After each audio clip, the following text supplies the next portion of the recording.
பார்வதி தன்னுடைய அம்மா வந்த பிறகு பக்காவான ஒரு கேம் ஆடிக்கிட்டு இருக்காங்க. காலையில் இருந்து நான் வந்து ஒரு தப்பு பண்ணிட்டேன், அது வந்து உனக்கு வருத்தம் அளிச்சுதா, நீ அதை நினச்சதுனா கவலைப்பட்டியா, வீட்டில் அதை நினச்சதுனா ஃபீல் பண்ணாங்களா அப்படின்னு கேட்டால் அதெல்லாம் ஒன்றும் இல்லை. அவங்க அம்மா அதெல்லாம் ஒன்றும் இல்லை, நீ அதெல்லாம் பற்றி யோசிக்கவே யோசிக்காத, நீ ஒரு ஜான்சி ராணி மாதிரி, என்னதான் உனக்கு உணர்ச்சிகள் வந்தாலும் கேம் முக்கியம். என்னதான் ஜான்சி ராணிக்கும் உணர்வுகள் இருக்குது, இருந்தாலும் அந்த போரில் ஜெயிக்கணும், அந்த கோட்டையை காப்பாற்றணும், நாட்டை காப்பாற்றணும், அதில் தான் அவங்க முக்கியத்துவம் கொடுத்தாங்க. நீ முக்கியத்துவம் கொடுக்கறத மாற்று.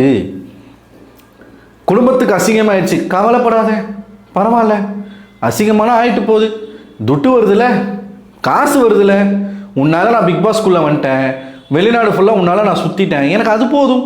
இந்த மானம் மரியாதை இதெல்லாம் எதுக்கு, எனக்கு எதுக்கு, நம்ம குடும்பத்துக்கு எதுக்கு, யார் சொன்ன ஆர்த்தடாக்ஸ் குடும்பம் நீ தாம்மா சொல்லிக்கிட்டு இருக்க அப்படி, அதனால் அந்த மாதிரிலாம் சொல்லாத அப்படின்ற மாதிரி தான் பார்வதியினுடைய தாயார் வந்து பேசிகிட்டு இருக்காங்க. பல இடங்களில் நம்ம அதை பார்த்தாச்சு. ஒன்ஸ் ரியா வந்துட்டு போகிற வரைக்கும் பார்வதி நான் ஒரு தப்பு பண்ணிட்டேன் அப்படின்னு சொல்லிக்கிட்டு இருந்தாங்க.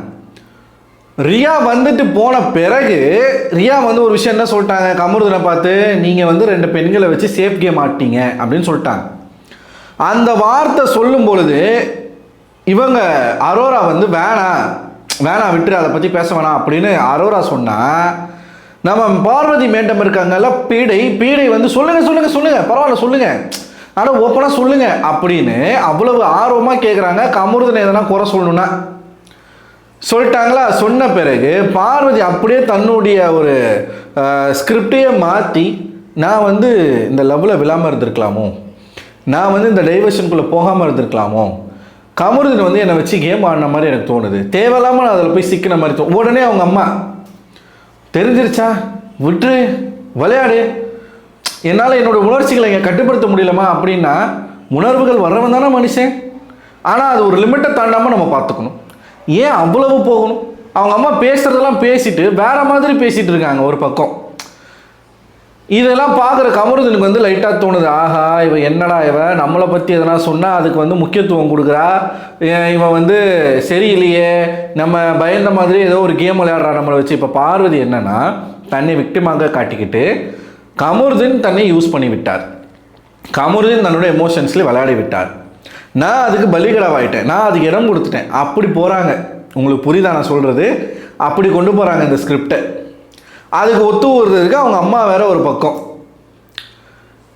ஸோ ரியா வந்துட்டு போன பிறகு கமருதன் வந்து லைட்டாக அவருக்கு அப்போ தான் தெளிஞ்சு போயிட்டு அரோரா கிட்ட பேசுகிறாரு, என்ன ஆச்சு அப்படின்னு பேசுகிறாரு. அப்போ அரோரா கிளியராக சொல்கிறாங்க, உன்னை பற்றி தெரிஞ்சுக்கிறதுல எனக்கு விருப்பம் இல்லை, நீ வந்து அதை பண்ண இதை பண்ணு என் ஃப்ரெண்டு கிட்ட கேட்குறதுல எனக்கு விருப்பம் இல்லை, ஆனால் உன்னை பற்றி தெரிஞ்சுக்கிறதுல அதிகமாக ஆர்வம் காட்டுறது பார்வதி தான்.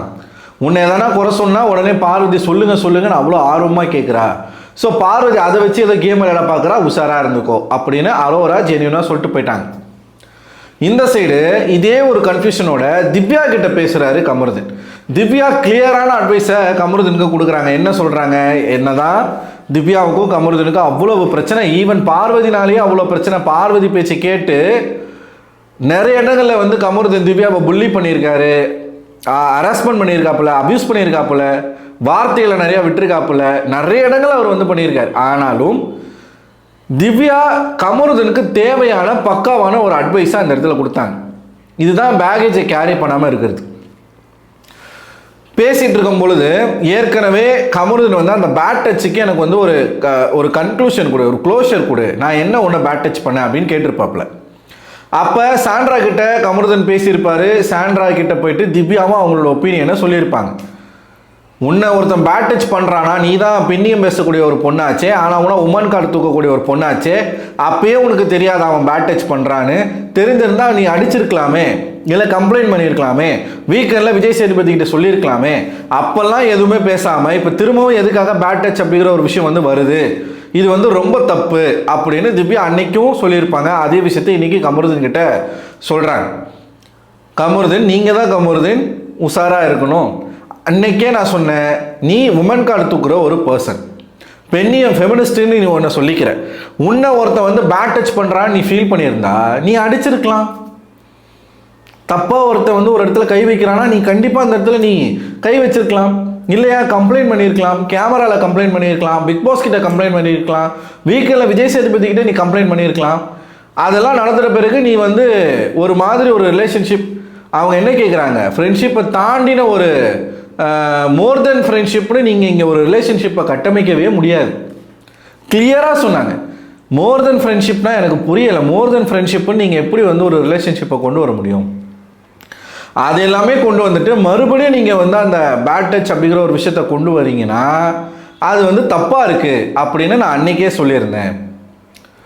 ஸோ கமருதீனுக்கு ஒரு க்ளோஷர் கிடைக்கணும் அப்படிங்கிறது தான் அவர் போய் பார்வதியை கேட்டு பார்வதி சரணடைஞ்சிட்டான். நான் தெரியாமல் சொல்லிட்டேன், அப்போ கூட அப்படி தான் எனக்கு ஃபீல் ஆச்சுன்னு சொல்கிறாங்களே தவிர்த்து அதை நான் திவாகர் கிட்ட சொன்னதை நான் தெரியாமல் சொல்லிட்டேன், நான் தப்பு பண்ணிட்டேன், நான் அதை வந்து சொல்லியிருக்கக்கூடாது, நான் பேசியிருக்கக்கூடாது. பல இடங்களில் பார்வதி வந்து நான் வந்து இயல்பாக பேசுகிறேன் அப்படின்னு சொல்லி டக்கு டக்குன்னு வந்து அவங்க மனசில் இருக்க வன்மத்தை கொட்டிடுறாங்க. எனக்கு அப்படி தான் ஃபீல் ஆச்சு. நீ என்னை வச்சு கேம் விளையாடலையே, அரோராமே என்னையை வச்சு நீ வந்து யூஸ் பண்ணிக்கலையே. இப்படி நிறைய இடங்களில் கமருதீன் அதை பண்ணுறாரு, நான் இல்லைன்னு சொல்ல. பல இடங்களில் பார்வதி கேட்குறாங்க, சரி ஒரு பையன் உன்னை யூஸ் பண்ணுறான்னு உனக்கு தெரியுதுண்ணா அவனை விட்டு விலக வேண்டியதானே, என்ன ஈனா ஊனாவுக்கு நீ போயிட்டு மறுபடியும் காம்பன்சேட் பண்ணிட்டு போங்க, சூப்பர் டீலக்ஸ் பாத்ரூமுக்கு கொஞ்சம் வாங்க, ஆக்டிவிட்டி ஏரியாவுக்கு பின்னாடி கொஞ்சம் வாங்க, கேட்டால் குரூப் டிஸ்கஷன் பண்ணிகிட்டு இருந்தோன்னு பேசுகிறாங்க, ஃபேமிலி பற்றி பேசிகிட்டு இருந்தோன்னு சொல்கிறாங்க, சிரிச்சுக்கிட்டே சொல்கிறாங்க.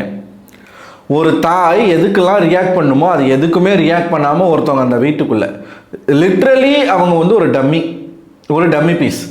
நான் ஏற்கனவே சொன்ன மாதிரி பார்வதி அவங்க அம்மாவை கண்ட்ரோல்டில் வச்சுருக்காங்க. நான் என்ன வேணால் பண்ணுவேன், நீ கேட்கக்கூடாது, உனக்கு தேவை நான் சம்பாதிக்கிறேன், உனக்கு சோறு போடுறேன், ஒரு ஆளாக இந்த வீட்டில் இருந்துக்கோ, எங்கெல்லாம் போகிறனோ உனக்கு கூப்பிட்டு போகிறேன், என்னுடைய வெளிச்சம் உனக்கும் கிடைக்கும், நீயும் வந்து அதை பயன்படுத்திக்கலாம், ஆனால் நான் என்ன பண்ணுறேன்னு என்னை கேட்கக்கூடாது. இது என்னுடைய லைஃப். சத்தியமாக பார்வதி அப்படி தான் அவங்க அம்மாவை ட்ரீட் பண்ணுறாங்க. பார்வதி தன்னுடைய தாயாரின் மீது மரியாதை வைத்திருக்காங்க அப்படின்னா இப்படி ஒரு கேவலமான செயலை இந்த வீட்டுக்குள்ளே அவங்க செய்ய மாட்டாங்க. வெளிப்படையாக வெளியில் நீங்கள் என்ன வேணாலும் பண்ணலாம், உங்களுடைய பர்சனல் சாய்ஸ். இத்தனை கோடி மக்கள் பார்க்கக்கூடிய ஒரு நிகழ்ச்சியில் நீங்கள் இவ்வளவு ஓப்பனாக இவ்வளோ விஷயங்களை நீங்கள் பண்ணுறீங்க அப்படின்னா உங்கள் வீட்டின் மீது உங்களுக்கு பயம் இல்லை.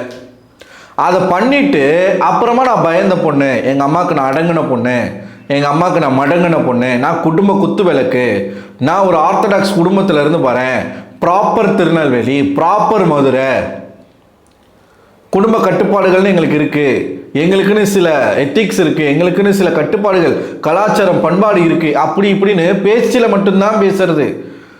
ஆனால் செயலில் அந்த மாதிரி எங்கேயுமே கிடையாது. அவங்க அம்மாவும் நல்லா பொண்ணுக்கு நல்லா முட்டு கொடுக்குறாங்க. அந்த மாதிரியான முட்டு எவ்வளோ எதிர்பார்ப்போடு இருந்தாங்க. பார்வதி அம்மா வந்து நிச்சயமாக கமருதீனையும் பார்வதியும் கண்டிப்பாங்க அப்படின்னு பார்த்தா நம்ம கிளாஸ் எடுக்குது. உணர்ச்சி வருவது தப்பல்ல, அந்த உணர்ச்சியை கட்டுப்படுத்த கற்றுக்கணும். நீ கேம், அதை தாண்டி உன்னுடைய கேம் நீ விளையாடணும். 2 பேரும் அடிச்சுக்கிறீங்க அப்படின்ட்டாங்க மொட்டையாக, அரோராவும் பார்வதியும் அடிச்சுக்கிறீங்க அப்படின்ட்டாங்க. பார்வதி அதுக்கப்புறமா நான் 2 பேருமே அடிச்சுக்கிறோன்னு சொன்னீங்களே, நீங்கள் எதை மீன் பண்ணி சொன்னீங்கன்னு கேட்டால், விளையாட்டுனா சண்டை வரத்தானே செய்யும், சண்டை போடணும்ல, அப்போ தானே ஒரு நல்ல விளையாட்டு இருக்கும். 22 பேர்லேருந்து இப்போ நீங்கள் 11 பேர் வந்திருக்கீங்க அப்படின்னா சண்டை போடாமையா, அப்படியே பிளேட்டை மாற்றிட்டாங்க. ஸோ எந்த இடத்துலையும் பார்வதிக்கு ஒரு சரியான தாயாக இவங்க இருக்க போகிறது கிடையாது. பார்வதி அதுக்கு இடம் கொடுக்கலை. நல்லது கெட்டதை சொல்லி கொடுத்து வளர்க்க வேண்டிய நம்ம, அவங்க பண்ணக்கூடிய தவறுகளை நம்மளே முட்டு கொடுத்து அதை வந்து நம்ம ஊதுறோம் அப்படின்னா இவங்க கிட்ட இருந்து நீங்கள் எதை எதிர்பார்க்க முடியாது. பார்வதிக்கு நல்ல பழக்க வழக்கங்களை அவங்க சொல்லிக் கொடுப்பாங்கன்னு எதிர்பார்க்கவே முடியாது. எனக்கு யாரை நினச்சா கவலையாக இருக்குன்னா, இவங்க கிளாஸ் இருக்கக்கூடிய மாணவிகளை, மற்றவங்களுக்கெல்லாம் ஒழுக்கம் கிளாஸ் எடுக்கிறாங்க, அந்த வீட்டில் இருக்கிற எல்லாருக்கும் ஒழுக்கம் கிளாஸ் எடுக்கிறாங்க. பார்வதிக்கு ஒழுக்கத்தை பற்றின கிளாஸ் எடுக்கிறாங்க. எதில்? பாத்திரம் கழுவுறதுல, வீடு பெருக்கிறதுல, பாத்ரூம் கழுவுறதுல, தன்னுடைய வேலைகளை செய்கிறதுல ஒழுக்கத்தை பற்றின கிளாஸ் எடுக்கிறாங்க. ஆனால் மனசில் ஒழுக்கம் இல்லை, செயலில் ஒழுக்கம் இல்லை, அதை பற்றி தன்னுடைய பொண்ணுக்கு எடுக்க வேண்டிய பாடத்தை எடுக்கலை. புரியுதுங்களா? ஸோ கமருதீன் வந்து திவ்யா கிட்ட பேசின பிறகு அவருக்கு புரியுது, ஓகே அவன் நம்மளை வச்சு என்னமோ ட்ரை பண்ணுறா, இல்லை இனிமேல் நான் வந்து பார்த்துக்கிறேன். பார்வதி கமருதீன் அக்காவும் வந்து கிளியராக சொல்லிட்டாங்க, இந்த வீடு வந்து உன்னுடைய ஃப்யூச்சரை டிசைட் பண்ணுறதுக்கான வீடு கிடையாது. அதுவும் உனக்கான துணைவியை தேடுற வீடு கிடையாது. பார்வதி போயிட்டு கமருதீனை அக்கான்னு கூப்பிடுறாங்க. ஏன் அக்கான்னு கூப்பிடணும்? புரியுதுங்களா? அவங்க அந்த மாதிரிலாம் கனெக்ட் பண்ணி பார்க்குறாங்க. ஓ, நான் ஒன்று உனக்கு அக்காவா? லெட்டரெல்லாம் அவங்களுக்கு பிடிக்கல பார்வதியை. கமருதீன் ஃப்ரெண்டு வந்தாப்புல, அவர் என்னடனா வெளில வந்து பார்த்துக்கலான்றாப்புல. நான் முழுசாக பார்க்கல, நான் பார்த்துட்டு பேசுகிறேன். அந்த ஆள் வந்து பாருங்கள், சம்மந்தமே இல்லாமல் திவ்யா மேலே அவ்வளோ வன்மத்தை கொட்டிட்டு போகிறாப்புல, வெளியிலேயே அவ்வளோ வன்மத்தை கொட்டினாப்புல. லாஜிக்கே இல்லாமல் இங்கே 3 பேருக்குன்னு தான் போட்டி. யாருக்கு? கானா வினோத்துக்கான், கமருதீனுக்கான், பார்வதிக்கான். 3 பேருக்குன்னு தான் போட்டி. நல்லா பண்ணுங்க அப்படின்றாங்க. திவ்யா கிட்டேருந்து உஷாராக இருங்கன்றாரு. எனக்கு புரியவே இல்லை, என்ன திவ்யா அப்படி எல்லாரையும் பண்ணிட்டாங்க அவங்க கிட்டேருந்து உஷாராக இருக்கிறதுக்கு. கொஞ்ச நேரத்துக்கு முன்னாடி உன் ஃப்ரெண்டுக்கு வந்து அட்வைஸ் பண்ணிட்டு இருந்த பொண்ணே திவ்யா தான்யா. அப்புறம் எதுக்கு அவன் போய் திவ்யா கிட்ட கேட்குறான், திவ்யா கிட்ட பேசுகிறான்? அட்வைஸ் பண்ணும்போது இனிக்குதா? அப்பயும் அந்த இடத்துல ஒரு பொண்ணாகவே இருந்தாலும் பார்வதி பண்ணுற கேவலமான விஷயத்துக்கு எதிர்ப்பாக குரல் கொடுக்குறாங்க திவ்யா. கமருதீன் மேலே வன்மத்தை வச்சுக்கிட்டு கமருதீனுக்கு எதிராக வந்து அவங்க பேச கிடையாதாங்க. உண்மை என்னவோ, எது நியாயமோ, இது பார்வதிக்கும் கமருதீனுக்கும் நடந்தது மியூச்சுவல். இதுக்கு ஒருத்தர் வந்து இன்னொருத்தரை சாடவே முடியாது. 2 பேருமே அதுக்கு பொறுப்பு எடுத்துக்கணும். ஆனால் பார்வதி என்ன பண்ணுறாங்க, இப்போ கமருதீனை பலி கொடுத்துட்டு இந்த மேடம் வந்து நான் ஒரு விக்டிம் அப்படின்னு விக்டிம் கார்டு யூஸ் பண்ண பார்க்குறாங்க. தன்னுடைய அம்மாவை வச்சுக்கிட்டு கமருதீன் கிட்ட பேசவே இல்லையே காலையிலேருந்து சரியாவே. போய் ஓரமாக உட்காந்துக்கிட்டு இருப்பாங்களே. கமருதீனை கண்டுக்கவே இல்லை. முழுக்க தன் தாயோட தான். அவங்களும் இன்டைரக்டாக கமருதீனை ஒரு மாதிரி கலாய்க்கிறாங்க. இந்த மாதிரி ஆளெல்லாம் கூட வச்சுருந்தா சோர்வாக தான் இருக்குன்றாங்க. திவ்யாவை கலாய்க்கிறாங்க அப்பத்தான்னு சொல்லி, சுபிக்ஷாவை கலாய்க்கிறாங்க கடல் பொண்ணுன்னு சொல்லி, நிறைய பேரை சர்க்காஸ்டிக்காக கலாய்க்கிறாங்க. கனி தீர்க்கதரிசிங்க. முன்னாடியே கனி சொன்னாங்க, நம்மளாம் எதிர்பார்த்துக்கிட்டு இருக்கோம் பார்வதி அம்மா வந்து எதனா சிறப்பாக செய்வாங்கன்னு சொல்லி. அவங்களுமே வந்து பார்வதி மாதிரியே பேசினா என்ன பண்ணுவீங்க அப்படின்னு கேட்டாங்க. இன்னைக்கு அதான் நடந்துக்கிட்டு. பார்வதி மாதிரி பேசல, பார்வதியோட மோசமாக பேசிக்கிட்டு இருக்காங்க பார்வதியினுடைய தாயார். வெளியில் போங்க தாயாரே.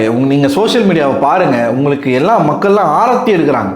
எப்பா இந்த மாதிரி ஒரு அம்மா, இந்த மாதிரி ஒரு பொண்ணா இந்த உலகத்திலே பார்த்ததுலடா. எப்பா பார்வதியால் என்ன முடியுமோ, சின்ன வயசுலேருந்து சோத்தை போட்டு வளர்த்ததுக்கு என்ன முடியுமோ அதை சிறப்பாக பண்ணிட்டாங்க தன்னுடைய குடும்பத்துக்கு. அது சரி ஏங்க, மக்களுடைய விமர்சனம் வெளியில் அதை பற்றிலாம் கவலைப்படக்கூடிய ஒரு குடும்பமாக இருந்திருந்தா அவங்க எப்படி பேசியிருப்பாங்களா? அவங்களுக்கு அதெல்லாம் தேவையே இல்லை. எனக்கு தெரிஞ்சு பார்வதியினுடைய அம்மா கிட்டே இருந்து தான் பார்வதிக்கு இந்த குணங்கள்லாம் வந்திருக்கும்னு நான் நினைக்கிறேன். ஏன்னா அவங்க சொன்ன பிறகு நீயே சொல்லிட்டலாமா, இனிமேல் பாருமா நான் என்ன பண்ணுறேன் அப்படின்னு பார்வதி சொல்கிறாங்க. எனக்கு என்னன்னா, அவ்வளோ பில்டப் கொடுத்தீங்களே, ஒன்றுமே இல்லாமல் போச்சே. சரி, கமருதீனுடைய அக்கா வந்தாச்சும் பார்வதி எதனா கேட்பாங்கன்னு நினச்சேன். அவங்களும் எதுவுமே கேட்கல. என்னடா சீசன் இது?